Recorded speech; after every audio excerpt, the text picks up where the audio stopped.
Honorable Speaker and Honorable Members of Parliament, in accordance with Section 28 of the Public Financial Management Act 2016, Act 921, I stand before this august House to present a mid-year fiscal policy review of the 2018 budget. Mr. Speaker, yesterday was Mandela's 100th birthday.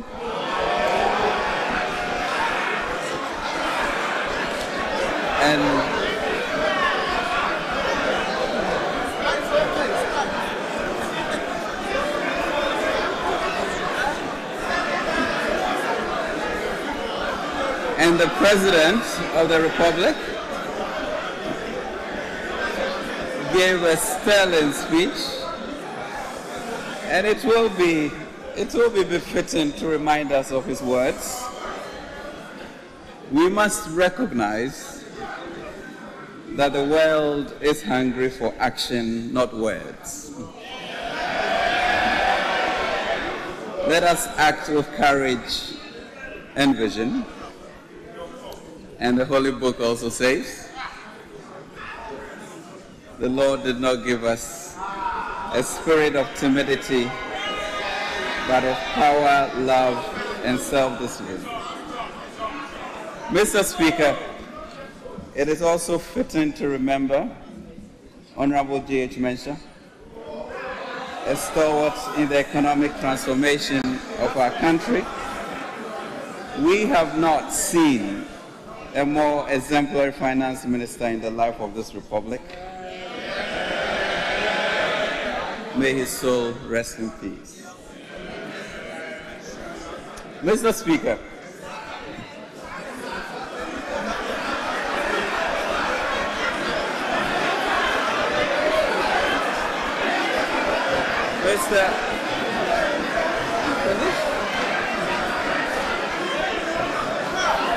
Mr. Speaker,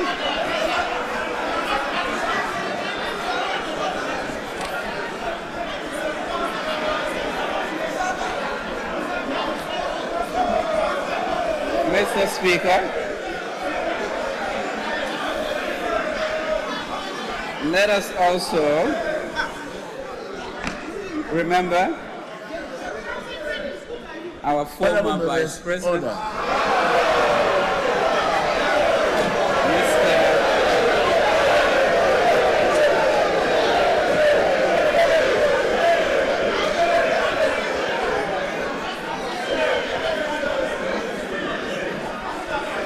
Mr. Speaker,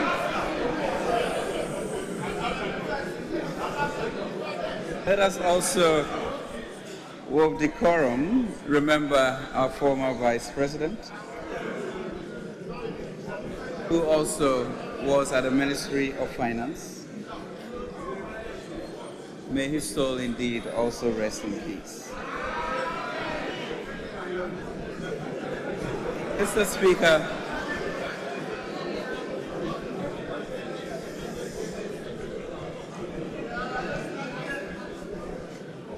we have to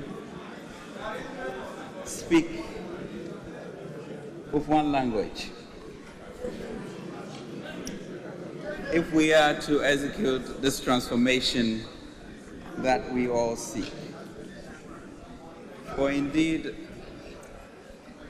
in Genesis it says, behold, they are one people, and they have all one language, and now nothing will be beholden from them which they purpose. And this is where we see Ghana. One language, one people, nothing will be beholden from us that we purpose. Mr. Speaker, permit me also to convey our sincere appreciation once again to this august House on behalf of His Excellency, President Nana Addo Dankwa Akufo-Addo, for the continued cooperation and support of honorable members in the management of the economy. since the new Patriotic Party assumed office in January 2017. It is our fervent wish that this cordial relationship between the executive and parliament continues to promote the attainment of our collective development aspirations and goals. Mr. Speaker,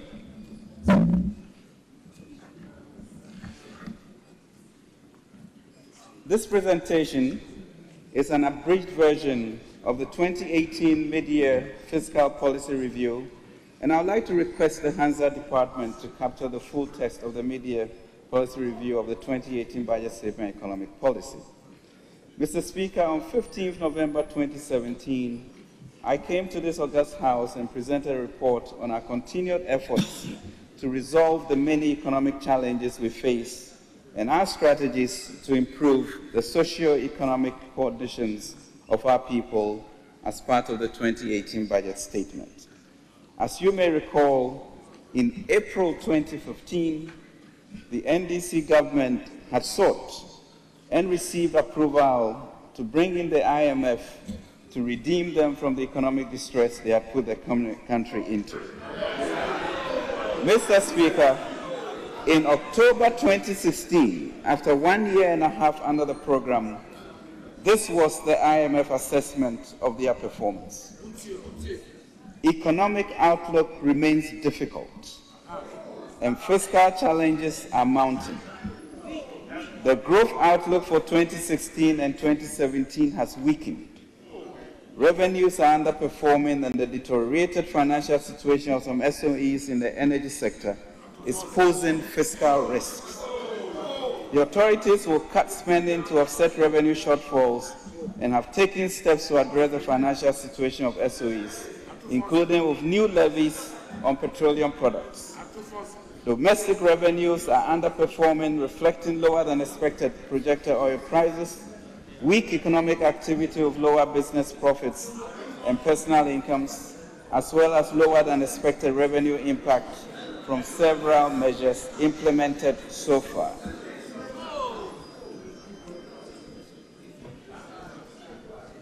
It therefore should come as no surprise to you that shortly thereafter, in January 27, the MPP government inherited an economy in distress, with a debt overhang which had exceeded 73% of our GDP, GDP growth which had declined to 3.7% of GDP, the lowest in 23 years, a fiscal deficit which had risen to 9.3% of GDP, and a monetary policy rate of 22.5%, which had led to a crowding out of the private sector, making it difficult for entrepreneurs and businesses to grow and expand to create jobs.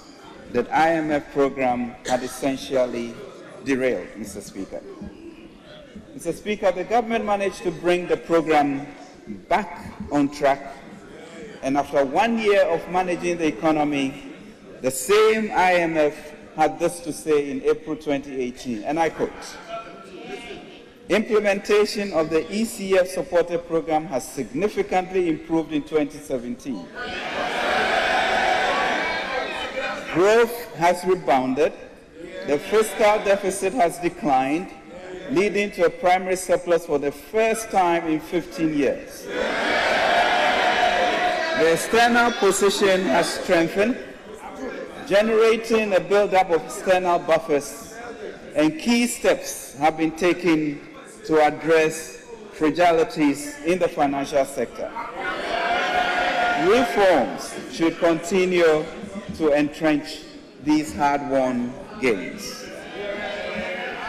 Mr. Speaker, I am pleased to report that by the end of 2017, in less than 1 year, our collective effort had put the economy back on track, evidenced by the following indicators. Reduced the fiscal deficit from 9.3% at the end of 2017 to 5.9%. Reduce inflation from 15.4% as at the end of 2016 to 11.8%. Reduce gross public debt to GDP ratio from 73.1% as at the end of 2016 of 69.8%. grew GDP from 3.7% as at the end of 2016 to 8.5%, and reduced interest rates, 91-day Treasury bills, from 16.4% as at the end of 2016 to 13.3%. In addition, Mr. Speaker, we managed to pay off 6 billion cedis of outstanding claims that we inherited. On the socio-economic front, the Akufo-Addo government has eased the burden of hundreds of thousands of Ghanaians and invested in the future of our children and our country. We implemented the free SHS program that has provided over 90,000 additional teenagers an opportunity to access high school education and improve the future prospects. This major flagship program has saved parents a minimum of $3,000 and $1,950 per student per academic year for boarding students and day students respectively. We increased the school feeding program from 1.6 million children to 2.1 million children, and also increased the amount spent on each child by 25%. We added more than 150,000 households to the LEAP program, thereby improving their livelihoods. We have and continue to provide over 49,000 teacher trainees and 51,000 nursing trainees with 480 Ghana cedis every month, without which most of them would have dropped out. We have supported over 200,000 farmers with fertilizers and seeds to help increase production and improve their incomes and create employment. We have been more diligent with payment of city refunds, unlike under the previous government, when it could be in arrears for 3 quarters or more. We have given tax relief of over 800 million to businesses and households through the abolishment of nuisance taxes, and electricity tariffs have been reduced by 17.5% to 30% for the various customer classes, leading to savings of approximately 1.8 billion per year for businesses and households. In addition, we continue to make significant investments and renegotiate power purchasing agreements to avert defaulting on unconscionable financial transactions in the energy sector inherited from the NDC, and also to ensure that we do not go back to the dark days of doing so.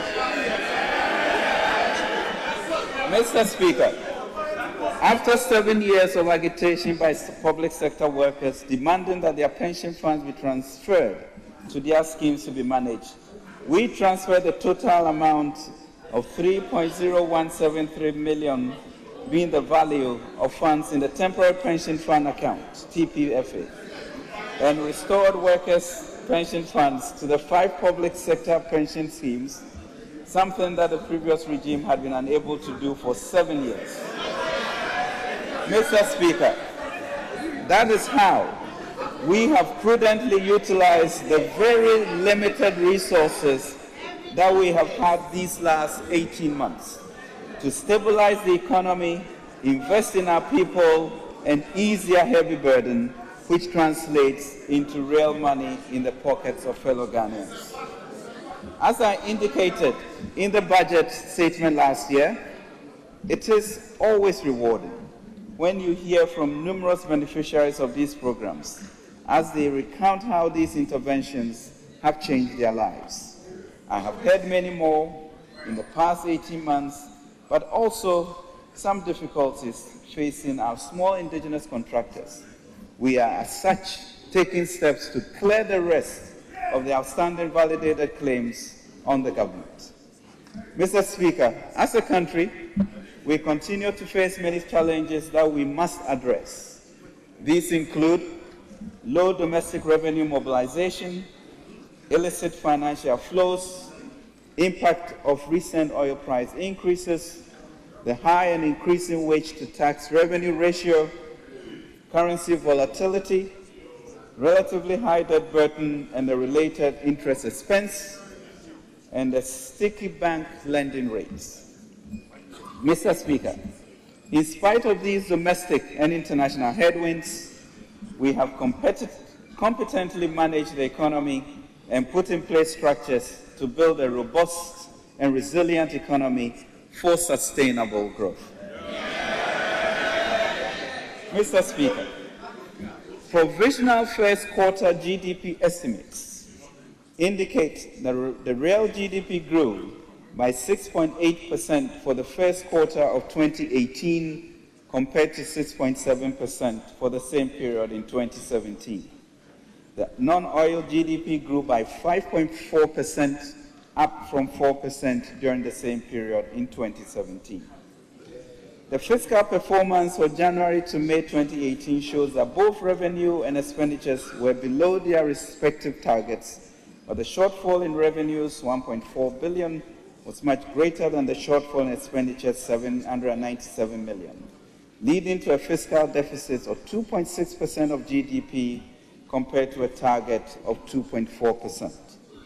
Headline inflation, Mr. Speaker, declined to 10% in June 2018 from 11.8% in December 2017, driven by moderation in both food and non-food inflation and in response to exchange rate stability, fiscal consolidation, and prudent monetary policy, among others. The trade account, Mr. Speaker, recorded a surplus of 1.35 billion compared with a surplus of 1.27 billion over the same period in 2017. Gross international reserves was 7.8 billion, 4.2 months of imports by end of May 2018, compared to 8.11 billion, 4.6 months of import in the end May 2017. Mr. Speaker, despite the strong fundamentals, we have seen the cedi come under pressure, primarily due to external pressures.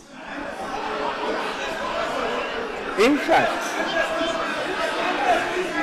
aside, Mr. Speaker,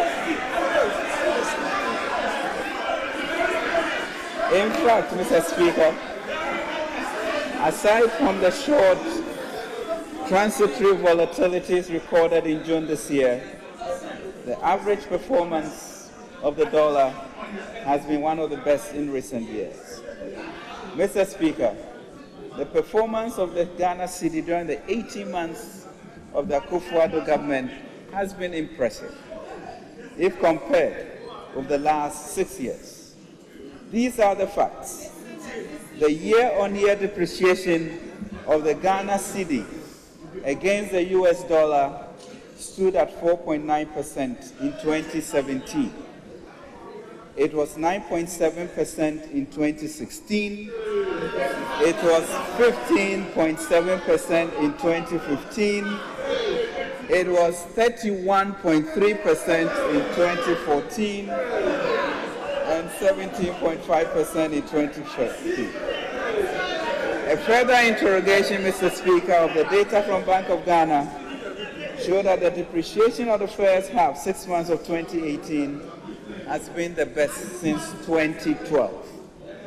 It is instructive to note, Mr. Speaker, that from January 2018 to June 2018, the cumulative depreciation of Ghana cedi against the dollar was 2.4%, that's against 17.2% in 2012, 3.3% in 2016, and 3.7% in 2017. If this is anything to go by, it means that the 2018 Ghana performance of the Ghana cedi is likely, Mr. Speaker, to be better than even the 4.9% we experienced in 2017, which was an all-time low compared to the 4 years of the Mahama administration. Mr. Speaker, based on the fiscal performance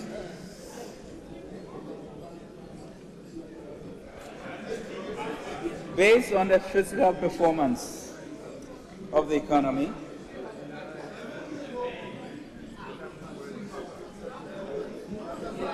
We have programmed the underlisted measures to ensure that we meet our fiscal targets of 4.5% of GDP to end the year. Mr. Speaker, last year we abolished numerous taxes.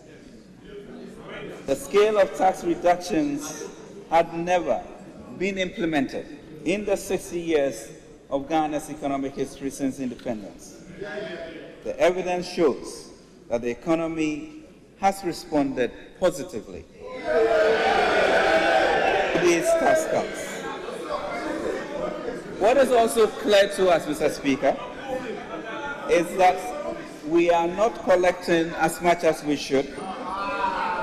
The solution to this problem, however, is not necessarily the imposition of many taxes.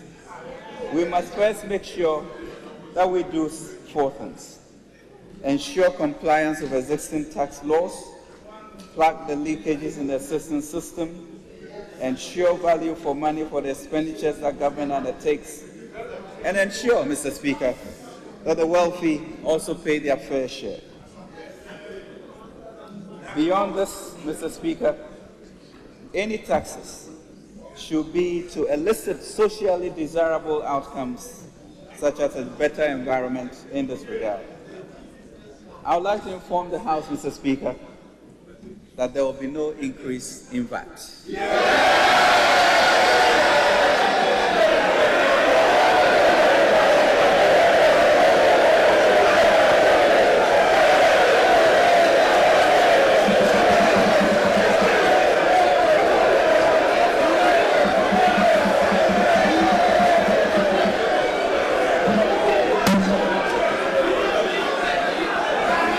Mr. Speaker, Mr. Speaker,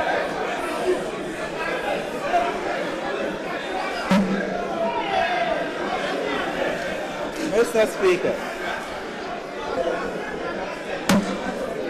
there will be no increase in VAT, as has been speculated.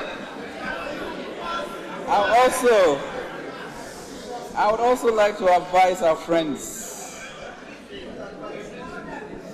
that we should stop taking directions on economic policy from social media. Mr. Speaker,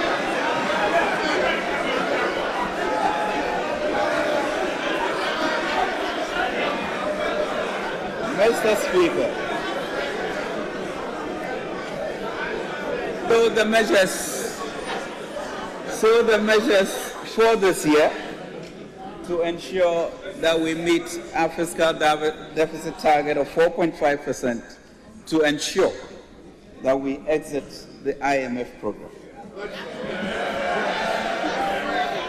Mr. Speaker, we are converting the national health insurance of 2.5% to a straight levy of 2.5%.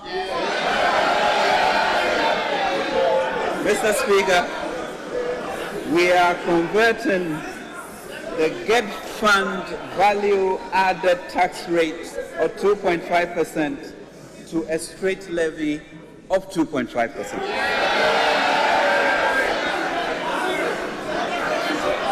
Mr. Speaker, Mr. Speaker,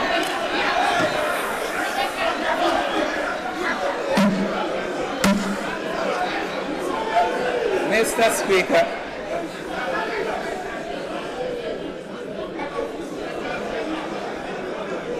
Mr. Speaker, VAT will thus be maintained at 12.5%. Mr. Speaker, Mr. Speaker, they are imposing we are imposing a luxury vehicle tax with capacity of 3 liters and above, Mr. Speaker, we are reviewing personal income tax to include an additional band of 10,000 cedis and above per month at a rate of 35%. Mr. Speaker, we are intensifying the compliance measures to make sure we collect the taxes that are due us. Mr. Speaker, as part of efforts to improve revenue performance, we will intensify tax compliance and plug existing revenue leakages. Investigations we have taken show inbound leakages on goods arriving in the country, significant outstanding tax debts, suspense regimes in the areas of the country, significant outstanding tax debts, suspense regimes in the area of warehousing, transit trade, and free zones, and tax audit issues such as limited coverage, low auditor productivity, and low audit yields. Mr. Speaker, we are rolling out major initiatives to address these tax compliance issues. Mr. Speaker, these initiatives would include prosecution of tax evaders and corrupt tax officials, a special VAT attack force to ensure enforcement and deepen VAT penetration from the current low levels of 11%, and institutionalized reforms of the Ghana Revenue Authority. Mr. Speaker, tax compliance will also be boosted by the implementation of the Common Platform for Communications Traffic Monitoring, which we are all aware of. Revenue protection, Mr. Speaker, there will be a new revenue protection and assurance unit, mobile money monitoring, and fraud management. The Common Platform will provide government with an accurate and comprehensive view of telecom revenues in order to verify tax compliance and to ensure, Mr. Speaker, that the comprehensive billing and collection of all telecom-related taxes, levies, and regulatory fees are enforced. Mr. Speaker, in accordance with the PFM Act 2016, Act 921, my presentation on this mid-year fiscal policy review will focus on the following: an overview of recent macroeconomic developments, an analysis of the revenue, expenditure, and financing performance, a presentation of a revised 2018 fiscal outlook, and key highlights of 2018 budget implementation and key policy initiatives.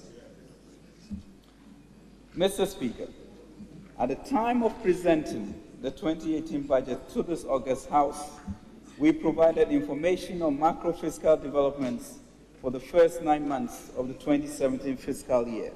Since then, we have updated information through by end 2017. With your permission, I'll proceed to present a summary of the 2017 developments.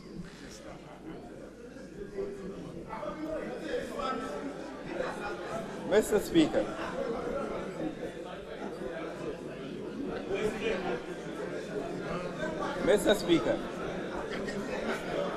government's overarching fiscal policy objective of consolidating its public finances received a significant boost in 2017. The fiscal deficit target was outperformed, moving the primary balance into a surplus. The cash fiscal deficit was 5.9% at the end of 2017, 0.4 percentage points lower than the original forecast of 6.3%. Mr. Speaker, this resulting 5.9% fiscal deficit was financed largely from domestic sources. Domestic financing of the deficit amounted to 12.292 million and constituted about 100.4% of total financing, while foreign financing constituted a net repayment of 47.4 billion.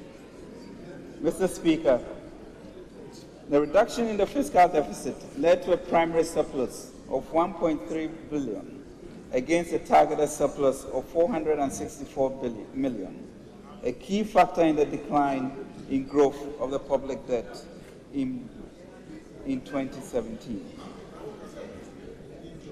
Mr. Speaker, this is the first time that the debt to GDP ratio has declined since 2006 under the NPP government regime. And even with oil revenues as high as they were in 2011. Mr. Speaker, government in 2017 followed through with the implementation of a liability management program to actively manage the public debt portfolio and minimize refinancing risk in line with the approved debt strategies. Leveraging on an improved macroeconomic environment, government issued relatively less costly, longer-dated bonds to refinance existing shorter-dated and more expensive bonds under inverted yield curve at that time.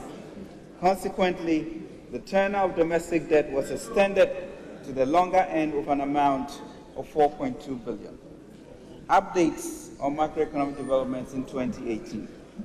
Mr. Speaker, the economy continues to remain robust in spite of observed headwinds, particularly with domestic revenue mobilization and volatilities in the domestic currency market. Mr. Speaker, as at the time of presenting this mid-year fiscal policy review, we have provisional macroeconomic data spanning the period January to May 2018. We will, however, present June 2018 data when it is available. Mr. Speaker, before providing an update on the performance of the economy for the first 5 months of the year, we first outlined the main macroeconomic targets for 2018 to put the presentation, Mr. Speaker, in perspective. The macroeconomic targets for 2018 fiscal year as presented in the 2018 budget are an overall GDP growth rate of 6.8%, a non-oil GDP growth rate of 5.4%, end-year inflation of 8.9%, overall fiscal deficit of 4.5% of GDP, primary balance surplus of 1.6% of GDP, and gross foreign assets to cover at least 3.5 months of imports of goods and services. Mr. Speaker, provisional first quarter GDP estimates released by the Ghana Statistical Services in June 2018 indicate that real GDP grew by 6.8% for the first quarter of 2018, compared to 6.7% recorded for the first quarter of 2017. The industrial sector grew by 9.6% compared to 11.8% in the same period, and the services sector by 5.2%, higher than the 3.3% recorded in the same period in 2017. Mr. Speaker, in the domestic economy, growth in monetary aggregate slowed during the first 4 months of 2018. Broad money, including foreign currency deposit, recorded a year-on-year growth of 17.5% by the end of April 2018, compared with a growth of 26.6% at the end of April 2017. The slowdown in M2 growth was driven mainly by contraction of 24.4% in net foreign assets, which was moderated by 42.2% increase in net domestic assets. Money and capital markets. Interest rates on the money market for the first 5 months of 2018 generally trended downwards on year-on-year basis. The 91-day declined from 13.69% in May 2017 to 13.53% in May 2018, while the 182-day Treasury bills declined from 15.35% in May 2017 to 13.85% in May 2018. The performance of the stock market improved during the first 5 months of 2018, largely attributed to a decline in rates on the money market instruments and general improvement in macroeconomic conditions. Total market capitalization of the GSE increased by approximately 8.3% from January to May. The disinflationary trend experienced in 2017 continued, Mr. Speaker, during the first 5 months of the year, largely supported by stability in the foreign exchange market and generally favorable macroeconomic developments. Headline CPI inflation declined from 12.6% in May 2017 to 11.8% in December 2017, and trended further down in the first 5 months of 2018 to 9.8% in May 2018. The arithmetic, Mr. Speaker, it is plain that inflation is a far more devastating tax than anything that can be enacted by the legislature or the executive. And inflation, Mr. Speaker, is going down. Exchange rate. The Ghana cedi remained relatively stable, both on the interbank and the Forex Bureau market, largely due to improved macroeconomic conditions. Mr. Speaker, the interbank market, cumulatively, the cedi has appreciated by 0.2% against the US dollar during the first 5 months. Mr. Speaker, as we mentioned, there has been volatilities in the past 6 weeks, and as we mentioned, this was mostly due to external circumstances, and also, Mr. Speaker, to speculation when the MTN IPO was initiated.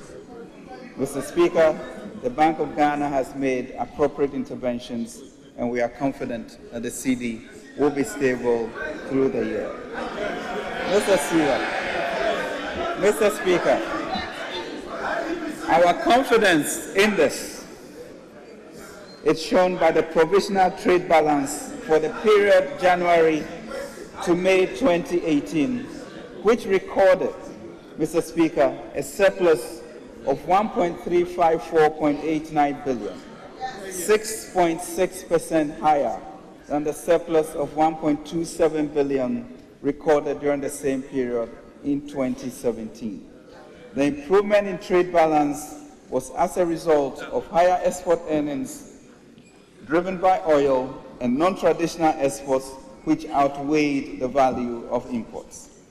The value of merchandise export over the first 5 months of 2018 was provisionally estimated at 6.9 billion, indicating an increase of 10.5% compared to 6.3 billion recorded in the same period in 2017. High receipts from oil exports accounted for the improvement in the export earnings. Thank you. The value of merchandise imports for the period January to May 2018 amounted to 5.6 billion, up by 8.88% compared to 4.98 billion recorded in 2017.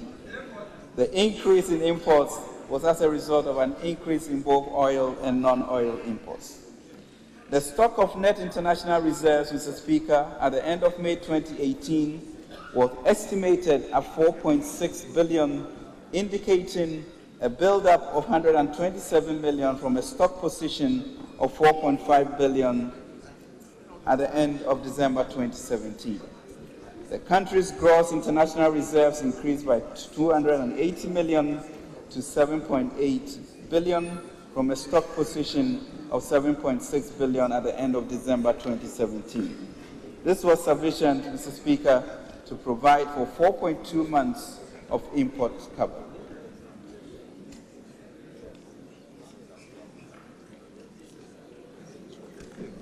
Mr. Speaker, the overarching goal of our macro fiscal policy, as set out in the 2018 budget and guided by His Excellency President Akufo-Addo's Coordinated Program of Economic and Social Development Policies 2017 to 2012 is to deepen macroeconomic stability, grow the productive sectors of the economy, create jobs, and ultimately move the economy beyond aid.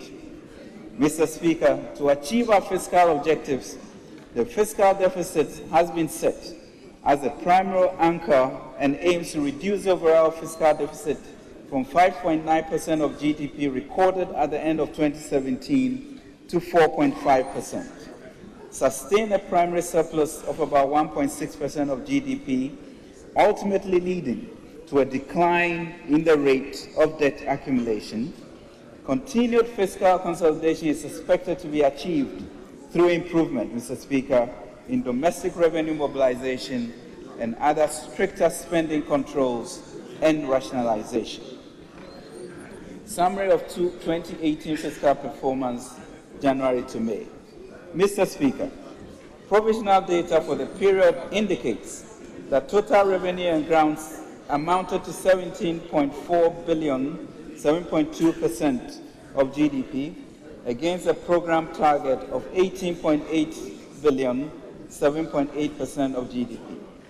Despite observed overages in some expenditures, total expenditure, including the clearance of arrears, also fell below its target and amounted to 23.8 billion, 9.8% of GDP, against a target of 24.6 billion, 10.2% of GDP. This resulted in a fiscal deficit on cash basis of 6.4 billion, 2.6% of GDP, against a target of 5.7 billion, 2.4% of GDP.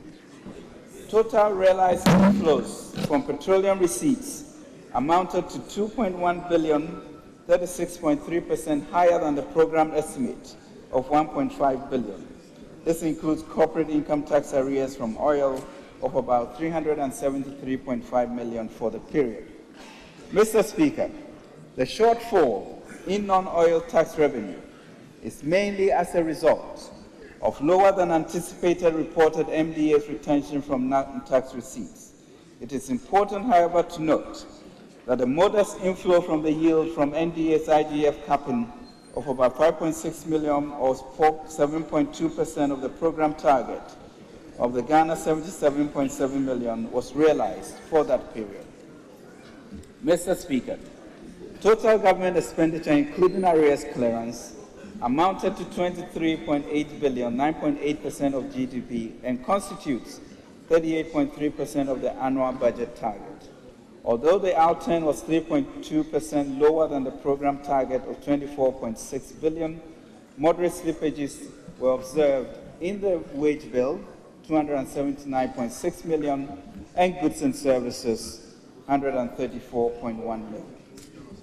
Mr. Speaker, following government's fiscal operations, the resulting cash fiscal deficit amounted to 6.37 billion, or 2.6% of GDP, against a program target of 5.7 billion, or 2.4% of GDP. The deficit for the period was financed mainly from inflows from foreign sources, including receipts from the 2018 Eurobond. Foreign financing considered about 64.4% of total financing, while domestic financing constituted 35.6%. Mr. Speaker, due to lower revenues for the period, the primary balance was equivalent to a deficit of 0.4% GDP against a target of surplus of 0.2% of GDP. Mr. Speaker, the gross public debt stock in nominal terms stood at 154 billion as at the end of May 2018, representing 63.8% of GDP compared to 66.8% in the same period 2017. Of the total public debt, external debt at end May 2018 amounted to 81.7 billion, whereas domestic debt amounted to 72.6 billion, representing 53.0% and 47.0% of the total public debt stock, respectively. As a percentage of GDP, external and domestic debt represented 33.8% and 30%, respectively. 2018 Eurobond issue. Mr. Speaker, the Ministry of Finance had approval from the August House on March 26, 2018 to raise up to $2.5 billion from the international capital market on behalf of the government to raise funding for budgetary purpose and for liability management. Mr. Speaker, consequently, on May 10, 2018, government raised a 10-year and a 30-year Eurobond of $1 billion each from the international capital markets. The 10-year bond was priced at 7.625%, while the 30-year bond was priced at 8.627%. Mr. Speaker, this was the lowest rates the country had experienced in our economic history. Mr. Speaker, there were a few landmark achievements with this transaction. It was the first time, Mr. Speaker, a B-rated sub-Saharan country has priced a sovereign bond at this level, indicating strong investor confidence. It was the first time Ghana has extended the tenor of its international capital market funding to 30 years and hence extended the yield curve by 2 times. It is also the largest Eurobond ever raised by Ghana and was 4 times oversubscribed. That's $8 billion. It must also be noted that despite the forbearance of Parliament to raise $2.5 billion, we accepted only $2 billion of that amount. It might also be noted that despite the size, more than half of the proceeds will be used for liability management, which will not increase the net total debt stock. Mr. Speaker, challenges in the financial services sector. Mr. Speaker, government approved a purchase and assumption transaction in respect of UT and Capital Banks on August 9, 2017. The P&A involved takeover of total deposit liabilities and some selected assets of the resolved banks. The total net liability of the resolved banks stood at $2.2 billion as of the end of December 2017. In order not to overburden GCB Bank Limited, the government issued a 10-year fully amortizing domestic bond with effective date of January 1, 2018, being redeemed in 10 equal installments at a coupon rate of 12%. The bond structure, which ensures regular injection of cash, will improve the financial position of GCB Bank Limited and eliminate any financial strain the P&A may bring along. Mr. Speaker, since the presentation of the 2018 budget statement and economic policy to this August House in November 2017, there have been new developments which necessitates a revision to the fiscal framework and outlook to achieve our fiscal objectives and targets. These developments, Mr. Speaker, include lower than anticipated domestic revenue mobilization for the first 5 months of the year, issuance of a €2 billion Eurobond with $750 million allocated for budget support compared to an original allocation of $1 billion, additional program loan of about $915 million, 191 million, following the successful completion of the combined 5th and 6th review of the IMF-supported Extended Credit Facility Program. This is in line with program arrangements agreed before the approval of the combined review by the IMF Executive Board. And, Mr. Speaker, additional domestic interest payment of $125.5 million resulting from the GCB bond issued by government to GCB Bank on the purchase and assumption of UT Bank and Capital Bank. Consistent with Section 28(2)(d) of Act 921, we present the revised fiscal framework and budget for the rest of the 2018 fiscal year. Mr. Speaker, as already mentioned, the January to May 2018 fiscal performance shows that the total revenue and grants fell short of target by $1.428 million. 0.6% of GDP, whilst total expenditures were below target by 796.5 million Ghana cedis, 0.3% of GDP, resulting in a cash fiscal deficit of 6.3 billion, 2.6% of GDP, against a target of 5.7 billion, 2.4% of GDP. Mr. Speaker, we anticipate at this rate, if remedial actions are not triggered, the resulting end-year total revenue and grants would amount to 20.5% of GDP, or 2.8% lower than the original budget target of 51 billion, 21.1% of GDP. Mr. Speaker, on the other hand, total expenditures, including the change in arrears clearance, would amount to 61.45 billion, or 25.4% of GDP, 558 million lower than the program target of $62.1 billion cedis. The resulting fiscal deficit would be 11.8 billion Ghana cedis, 4.9% of GDP, against a program target of 10.97 billion, 4.5% of GDP. This will impact our fiscal consolidation efforts and put our objective of reducing the public debt profile at risk. A net fiscal adjustment of 870 million, 0.4% of GDP, would be required to ensure that we achieve our fiscal deficit target of 4.5% of GDP. Mr. Speaker, therefore, to ensure that the achievement of the 2018 fiscal objectives and targets are not derailed, this mid-year review affords us the opportunity to propose sustainable revenue and expenditure measures for the consideration and approval of this August House. These measures mainly include new tax measures which are estimated to yield 1.345 million. This includes an enhancement to tax compliance of about 500 million Ghana cedis.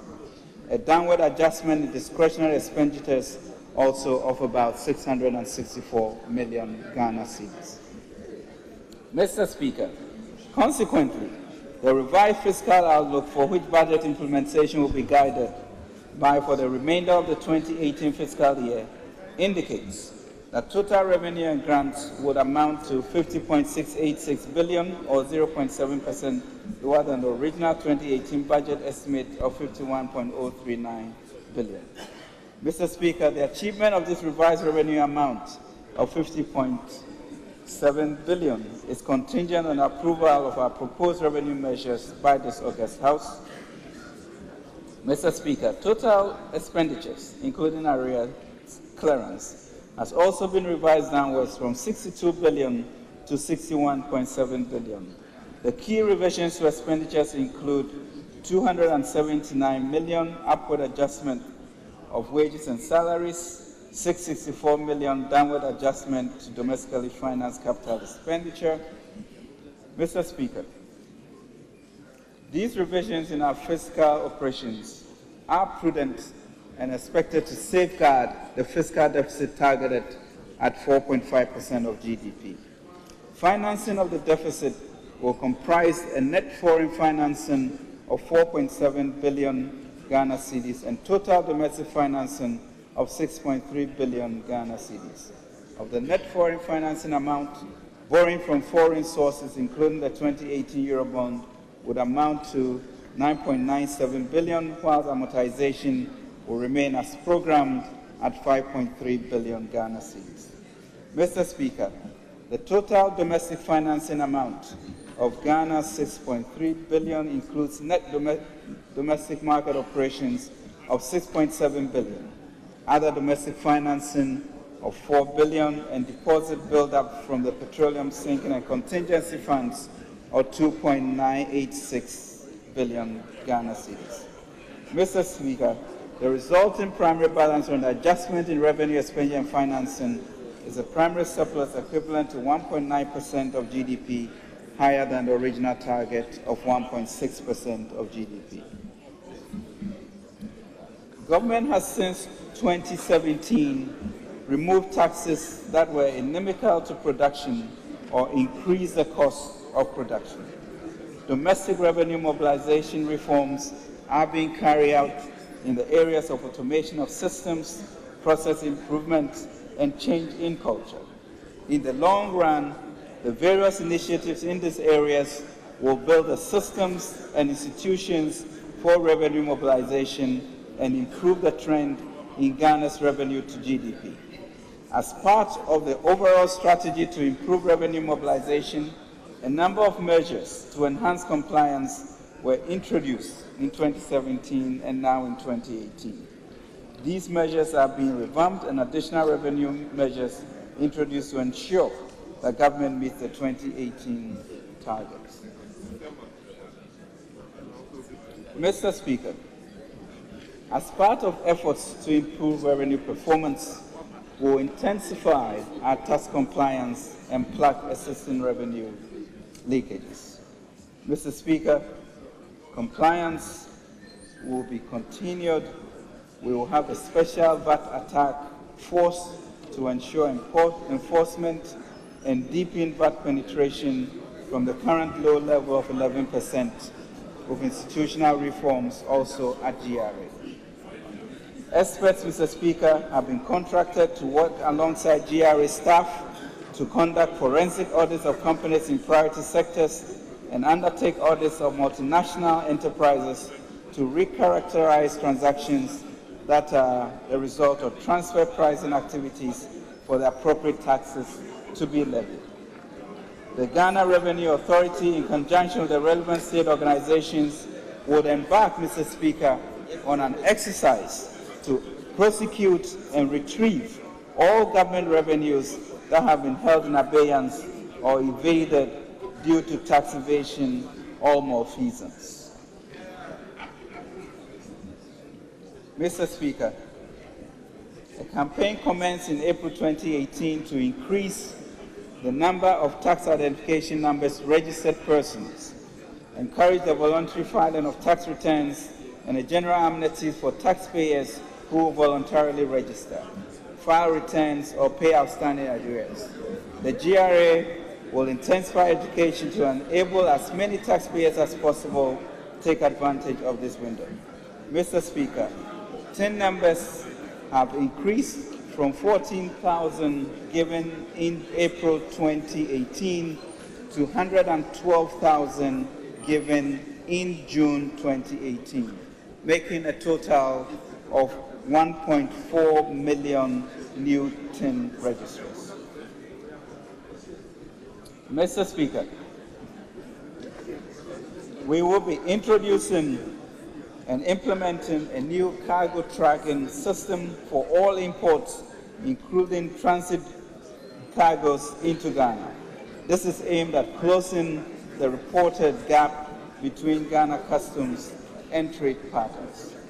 Mr. Speaker, in collaboration with the National Petroleum Authority, we have developed and now using a common platform to report on oil lifting. With this development, it will be possible to detect if the OMCs understate their oil lifting from the depots and tanks. Severe sanctions, including imposition of penalties and prosecution, will be initiated to collect all outstanding taxes. Mr. Speaker, we have outlined a number of these prosecutions to collect over 500 million cedis of taxes that have been evaded. Mr. Speaker, the excise tax stamp policy came into full effect in January 2018. Some manufacturers complained about the inefficiencies of using manual stamps on high-speed production lines. This issue, Mr. Speaker, has been resolved, paving way for the full enforcement of the policy from August 2018. The GRA has also commenced the use of big data analytics to identify and register additional taxpayers and through that improve filing rates and revenue receipts. The project is also integrating various data sources to identify recalcitrant taxpayers for compliance and enforcement action.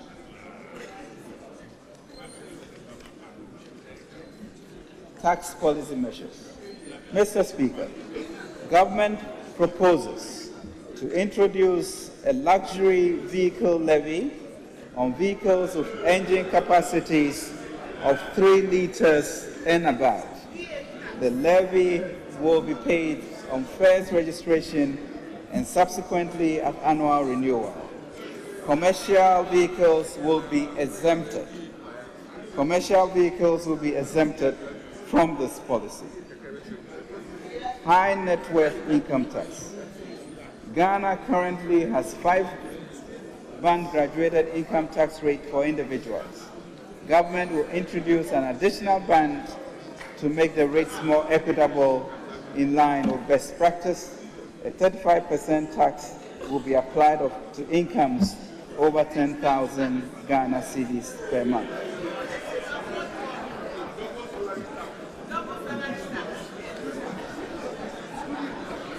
Mr. Speaker,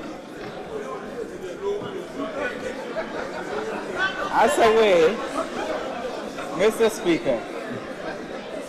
a way to ensure an efficient payroll management system which guarantees cost reduction, quicker payroll processing, data and cost validation, accountability, payment validation, and improve overall efficiency, government is currently evaluating options to outsource the payroll processing for its employees.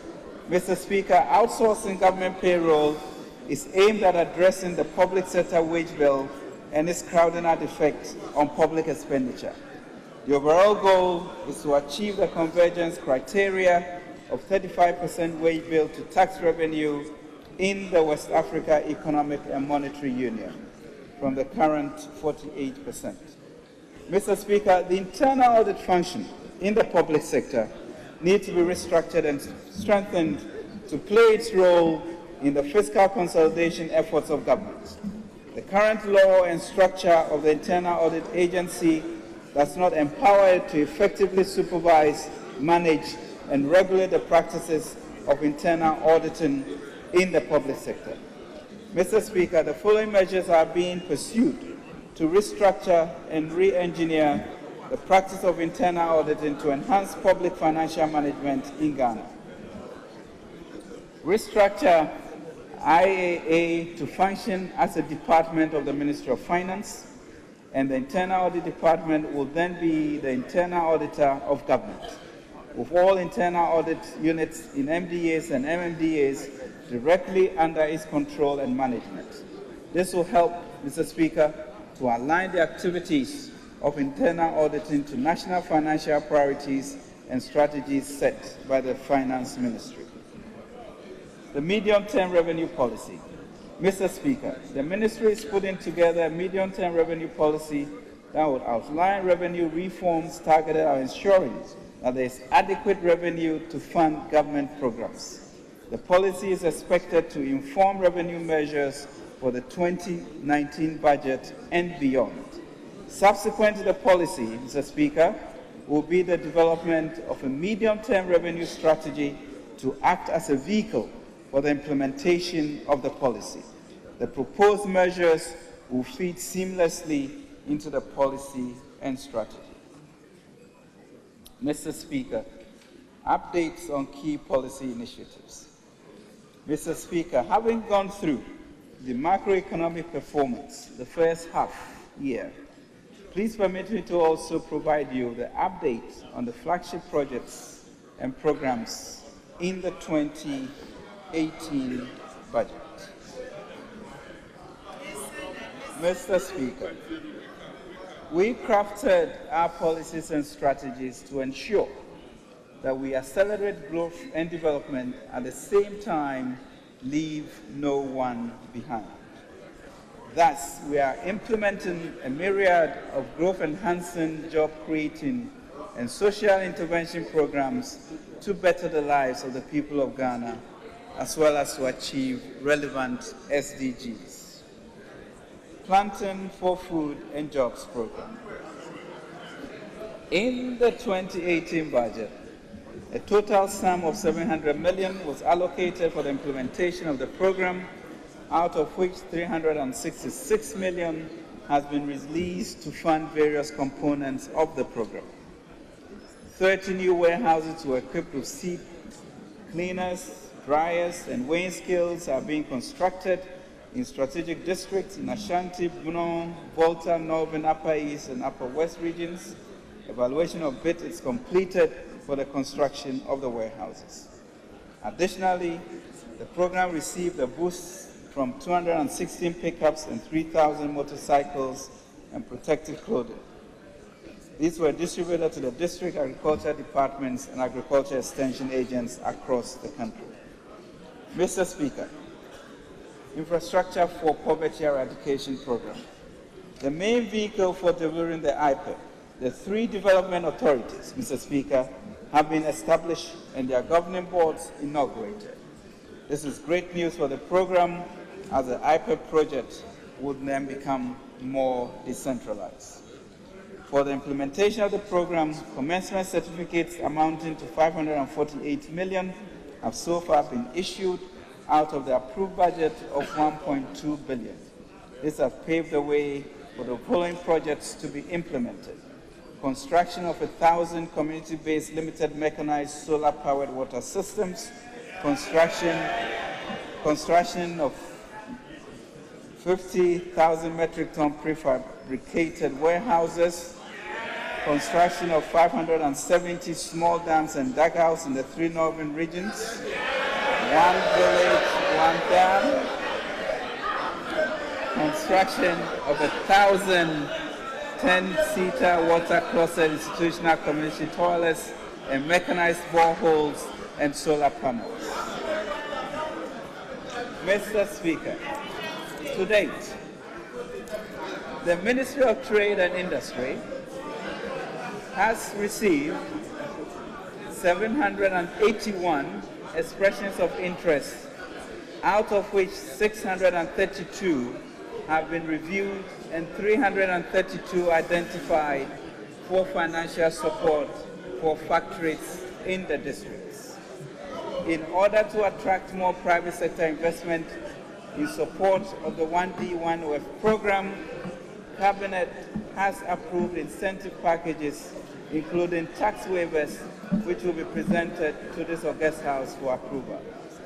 We have also negotiated with a number of banks who have agreed to match funds for this program.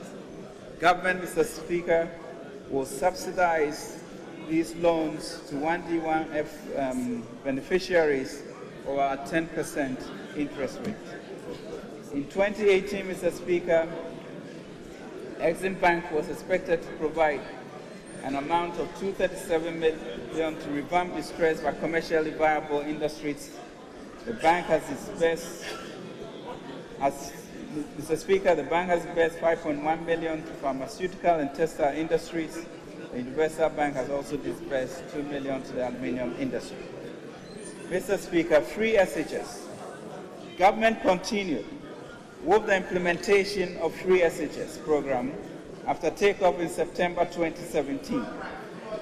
The implementation of the program created opportunity for the enrollment of an additional 90,000 students who would otherwise have dropped out of school. Currently, a total of 362,000 first-year students from all public senior high schools are benefiting from the SHS program. This is made up of 117,000 day students and 244,000 boarding students.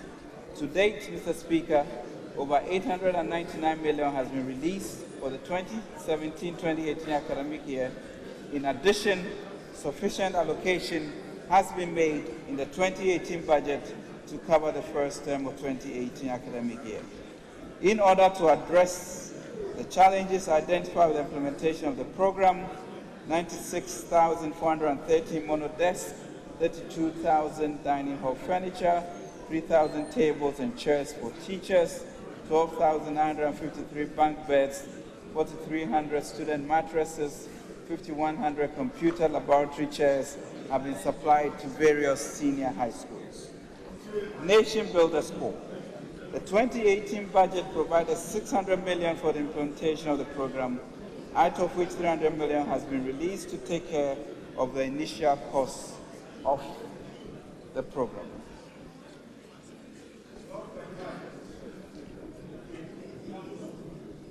Nursing training allowance. In consonance with the policy to reinstate the nursing training allowance, an amount of 311 million was allocated in the 2018 budget to pay the allowances of 68,000 trainee nurses for the 2017-2018 and the first semester of 2018-2019 academic year. As at the end of June 2018, 122.4 million had been released to pay for the allowance of the 51,000 beneficiary trainees. In October 2018, approximately 17,000 new entrants will be admitted as first-year students in the various nursing training institutions. Sufficient allocation has been made in the 2018 budget to accommodate the new entrants. Teacher training allowance. 177 million was allocated for the payment of allowances to 49,000 teacher trainees in the 41 colleges of education across the country, out of which 78.5 million, representing 44%, was released to pay for the teacher training allowance for the second semester. Each trainee received 400 cedis per month for 4 months. National School Feeding Program.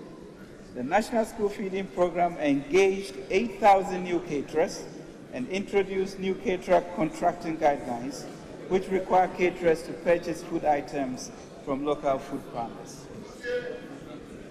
The program was allocated 423 million Ghana cedis, of which 222 million, representing 54%, has been released. An additional 285 million was released to clear arrears owed caterers from 2015. The LEAP program. A sum of 168 million was allocated for implementation of this program, out of which 78 million, representing 46.5%, have been released for the first and second quarters of the year. Integrated Bauxite and Aluminium Project. In the 2017 budget, government indicated its commitment to transform the Ghanaian economy through industrialization with a deliberate focus on value addition to the country's vast mineral wealth to create jobs and wealth for the people. In the 2018 budget, a sum of 13.8 million was allocated to support the development of the industry. Work has begun on the review and digitization of available data to facilitate geological resource and reserve assessment of both the Kibi and Yinahini bauxite deposits. The draft bill for the establishment of the Ghana Integrated Bauxite and Aluminium Development Authority to operationalize the Ghana Integrated Aluminium Industry initiative is currently before Parliamentary Select Committee, and we are counting on the cooperation of this august House to pass it into law.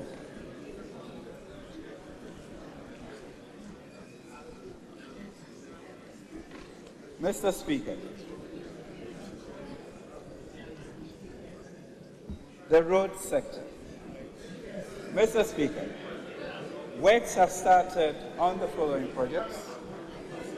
Pokwasi Interchange under the Accra Urban Transport Project, Tema Motorway Roundabout, construction of the three-tier interchange, Kasua and Nungwa bus terminals.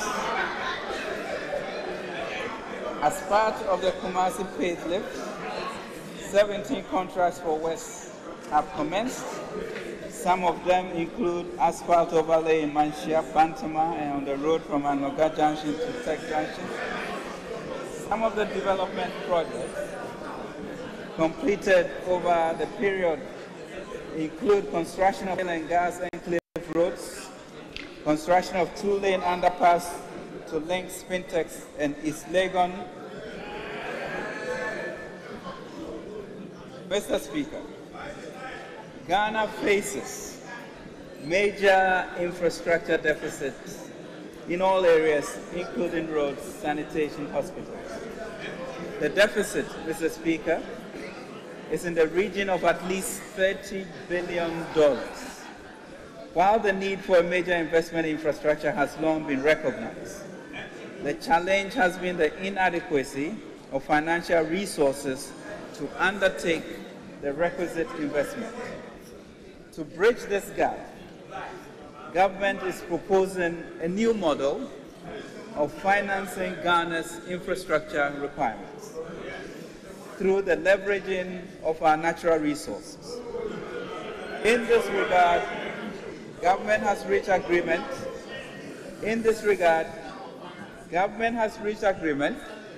With Sino Hydro Group Limited of China for a barter arrangement under which Sino Hydro will provide $2 billion of infrastructure of the government's choice in exchange, Mr. Speaker, for Ghana's refined bauxite.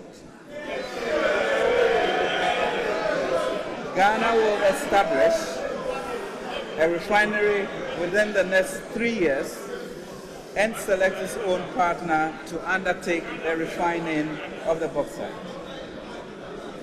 Under this arrangement, Mr. Speaker, under this barter arrangement, Mr. Speaker, the $2 billion of infrastructure provided by Sino Hydro will not add to Ghana's debt stock. No revenues or resources will be encumbered as a result of the barter arrangement. The terms of the exchange involve a moratorium period of 3 years, after which Ghana will fulfill its part of the barter agreement over another 12-year period.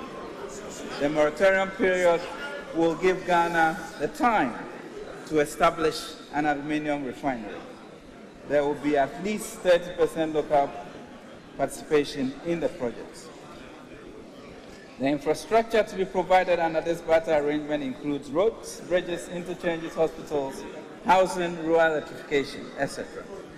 The first phase, Mr. Speaker, of the project will focus on roads, bridges, and interchanges, and construction will begin subject to parliamentary approval, starting September this year, Mr. Speaker.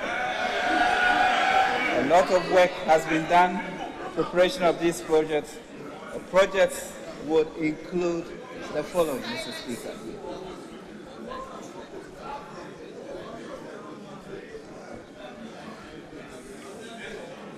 The first tranche, Mr. Speaker, shall be used. Mr. Speaker, through this financial arrangement,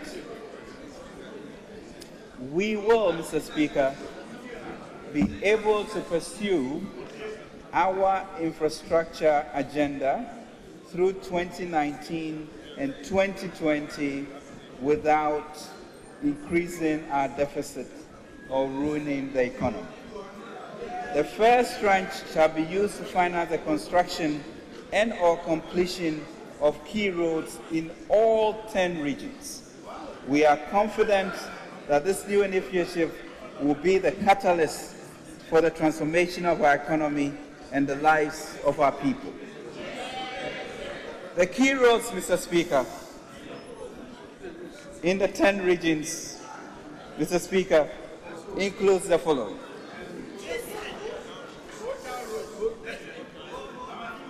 Ahian Panta Obuase, 40 kilometers.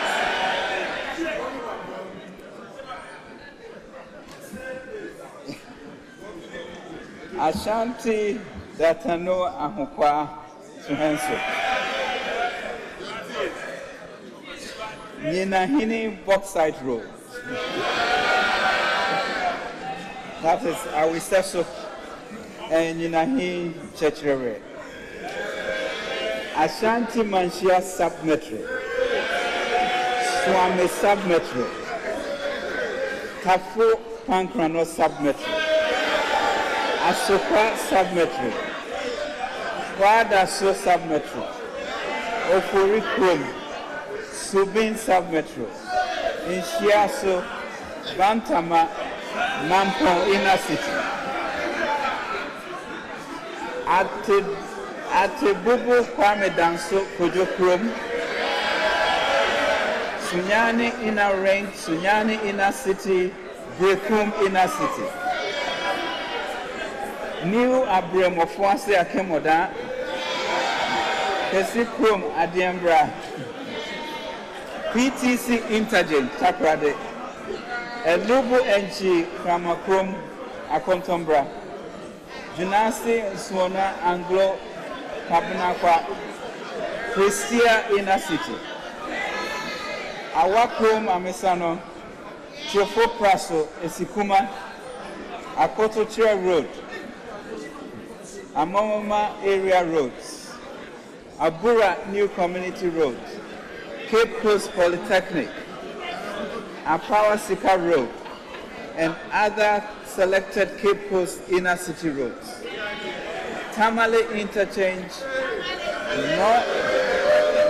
Tamale Interchange,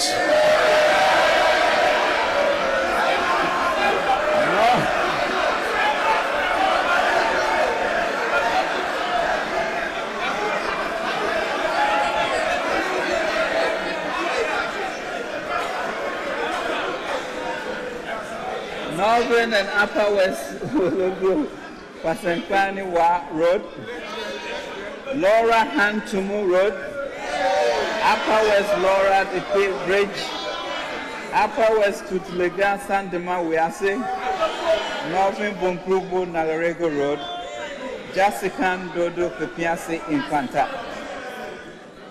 Mr. Speaker, we would also look at the number of inner city roads in Accra, Taifa, Burkina, in Katia, Berga, Dome, Kwabenya, Mosque, Cristo Asafu area, Pure, Rota and Links, Kwabenya, Farm Milk Area Road, Anya, Edu Jamfi Road, Anya, selected roads in Anya, Apostle Safu, Onyinasi Road, Pentecost University Road, Omanjo, to Olebu Road, Abiasi Road to Ablekuma, Elan Area Road, Sowutuom, Racecourse Medical Center, selected roads in Bawe, Nanakuom Santo Ashiamai, Adenta Dodowa Road, Ofranka Hospital Link, Abensu Afiama Taxi Road, Israel's Junction Sound Foundation Blue Gate, and Yabua Street, partial construction of Novo Franco John Tai Bypass, partial construction of Yellow House and Links, partial construction of Asom Farm Road, Trobo Amasamine, Poultry Farm Road, Trobo Amasamine, drainage construction, Jamo Road, Lejekuku, Alloway to Malik Road, Baptist School area, Sea Lady Road, Teshi Road, Bypass Road, and Jibadi Office Complex. Additionally, Mr. Speaker, we hope to implement a financing strategy that will facilitate the payment of a good portion of the validated claims by the Auditor General, thereby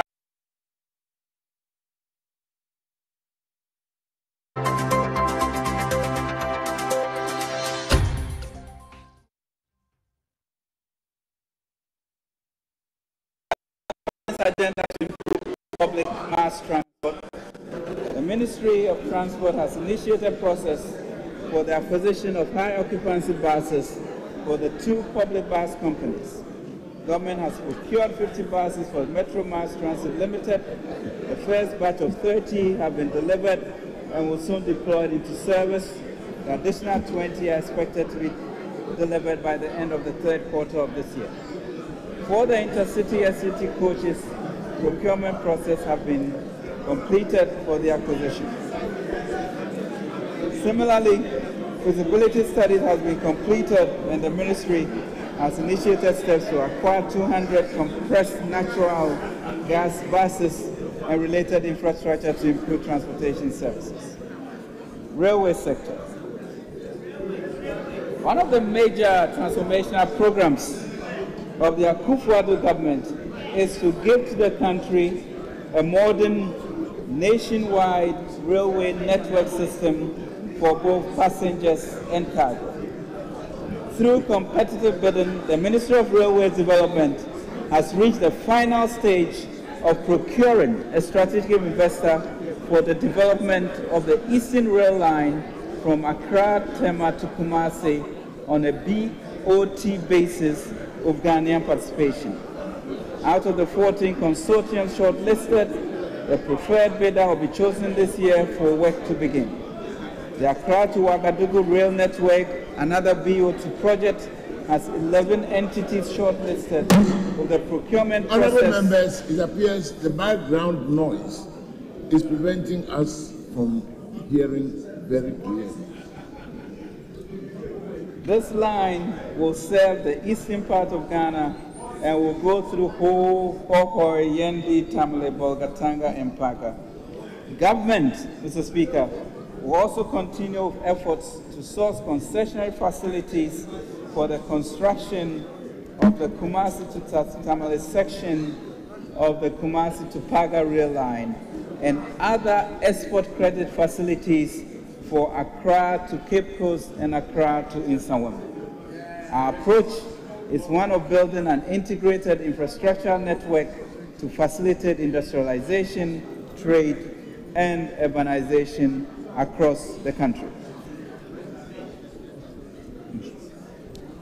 Mr. Speaker, following the renegotiation of the terms of the Millennium Challenge Compact II between the Republic of Ghana and the United States of America, a successful bidder has been selected through a competitive procurement process. The negotiated transaction agreements, namely the lease assignment agreement, the bulk supply agreement, and the government support agreement to secure the proposed private sector participation in ECG have been approved by Cabinet and are currently in Parliament for ratification.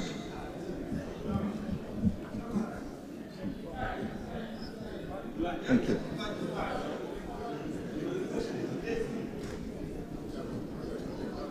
For ratification, the project for the supply installation of facility-based solar microgrid electrification project in 26 health facilities in Brong-Ahafo, Northern and Western regions, for which contract have been awarded as of the beginning of the year, has been completed. Mr. Speaker, recent developments in the economy calls for an enhanced social compact between the government and citizens. It is this need for an enhanced social compact that underpins our resolve for pushing the agenda of the President's vision of a Ghana beyond aid. To actualize this, among others, government intends to push for a social partnership between labor and religious and faith-based organizations and government. One of the key elements of the social partnership between government and these groups will be the provision of large-scale residential housing across the country. The government has started conversations with the judiciary and the Trades Union Congress in this regard. Mr. Speaker, in line with this social partnership and the National Mortgage and Housing Finance Scheme announced in the 2018 budget and economic policy for this August House, the government has designed a scheme to provide cheaper local currency mortgages and residential housing finance to promote social equity. Mr. Speaker, we have observed that to effectively support housing delivery, we must address both the demand and supply side of the housing market and develop a scheme that creates an effective ecosystem for home buyers, developers, and financial institutions. On the demand side, government is working with selected banks to provide local currency mortgages at 10% per annum compared to the current market rates of over 25%. Workers will be encouraged to use their Tier 2 pension contributions as equity in the event of income earners who can still not afford a mortgage at a competitive rate. A rent-to-own initiative in partnership with REITs will be used to support longer-term home ownership, among others. On the supply side, government will work with banks and local real estate developers under the scheme to provide access to construction finance of about 15% compared to the current rate of over 25%. The scheme will encourage the construction of large integrated communities so that developers can benefit from economies of scale to further lower construction costs. Mr. Speaker, the objective to develop a comprehensive and sustainable housing development scheme in our country. It's important for the welfare of our people. In this regard, we will initiate this program in the third quarter and ensure that developers would have off-takers from the various organized labor organizations that we are working with. Mr. Speaker, medium-term revenue.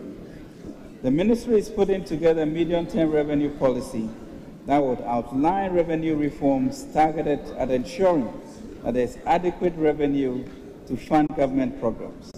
The policy is expected to inform revenue measures for the 2019 budget and beyond.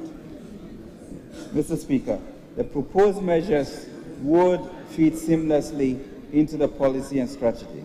The first drafts will be ready for discussions soon.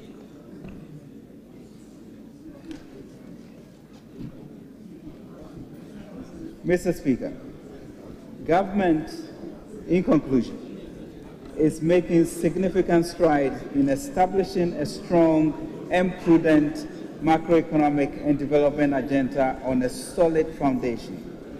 We are confident, Mr. Speaker, that we are now well established on a sustainable growth path.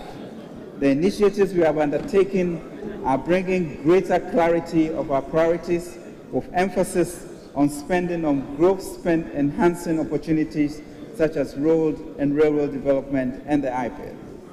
Our vision is in line with our sustainable development goals to ensure that every citizen obtains their fair share of the national pie. Mr. Speaker, we are committed to providing the citizens of this country with true leadership. We are focused on partnering with the private sector and indeed with every well-meaning Ghanaian to revamp the economy in order to achieve sustainable growth and transformation.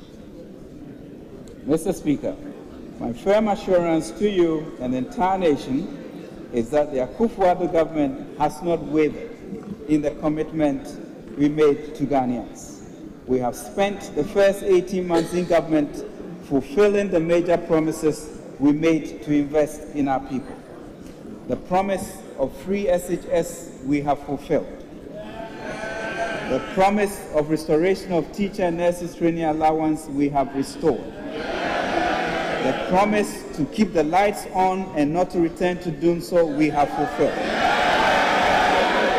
The promise to ease the burdens of parents through the expansion of major social programs like school feeding and LEAP we have fulfilled. The promise of 1D, 1F we have begun. The promise of one constituency using $1 million we are fulfilling. And most importantly, the promise of economic stability,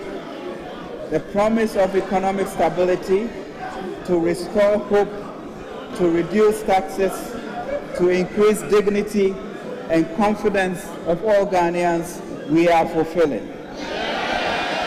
Mr. Speaker, in the past month, I have spent a considerable of time holding discussions with some stakeholders in our country. Indeed, I choose to refer to them as our development partners because I believe that is what they are.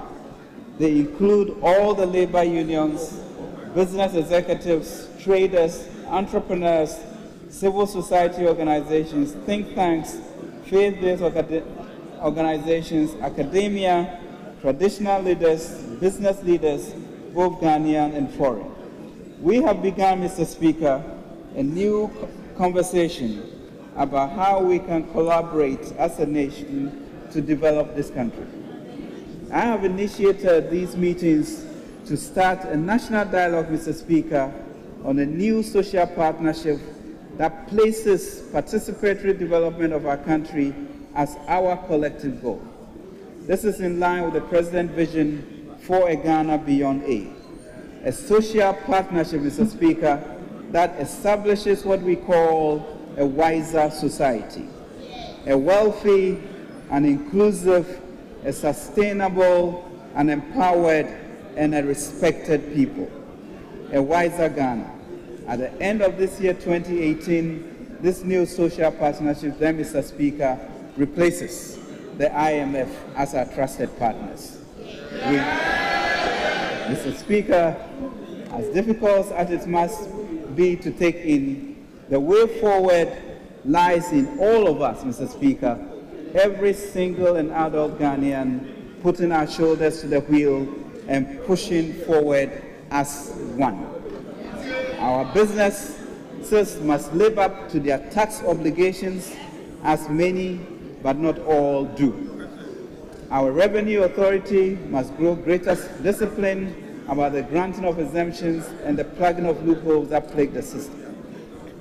The Akufo-Addo government will continue to intensify its efforts to stem the corruption that bleeds the country of its hard-won revenue. In that same vein, Mr. Speaker, government is making a social compact with Ghanaians that every single Ghana cedi, every single Ghana peso that it takes will be spent with only one objective in mind: the advancement of Ghana's great future. Mr. Speaker, in 2018 budget, we signal government's commitment to successfully conclude the exiting of the IMF ECF program at the end of 2018. Mr. Speaker, I am glad to inform you that we are on course to completing the program successfully. Ghana, as a fund member country, will continue to enjoy the fund's technical assistance. We have successfully, Mr. Speaker, concluded 6 reviews so far, leaving us with 2 more reviews to go. The combined 5th and 6th reviews were successfully concluded in April 2018. Mr. Speaker, we are also putting in place arrangements to ensure irreversibility in macroeconomic gains in the post-IMF era.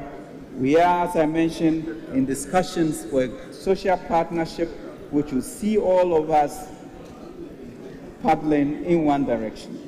And all relevant stakeholders will be part of this arrangement to form a consensus on matters of national development. Mr. Speaker, through wisdom, a house is built, and by understanding, it is established. By knowledge, the rooms are filled with all precious and pleasant riches. Mr. Speaker, that is where we are. The key to our development does not simply reside in our vast natural resources. Our greatness, Mr. Speaker, lies in the wisdom we can harness as a people to turn our natural resources into huge industrial boom for our nation. That is the focus of this administration. As a government, we are committed, Mr. Speaker, to building this Ghana project with wisdom. The wisdom of our founding fathers, as well as the wisdom gained from our own experiences. We will learn from the wisdom of the nations that have gone ahead of us, as well as the wisdom of our own citizens, home and abroad. Above all, Mr. Speaker, we will learn from the wisdom of God. Mr. Speaker, the tax measures are clear. There will be no increase in VAT. Thank you, Mr.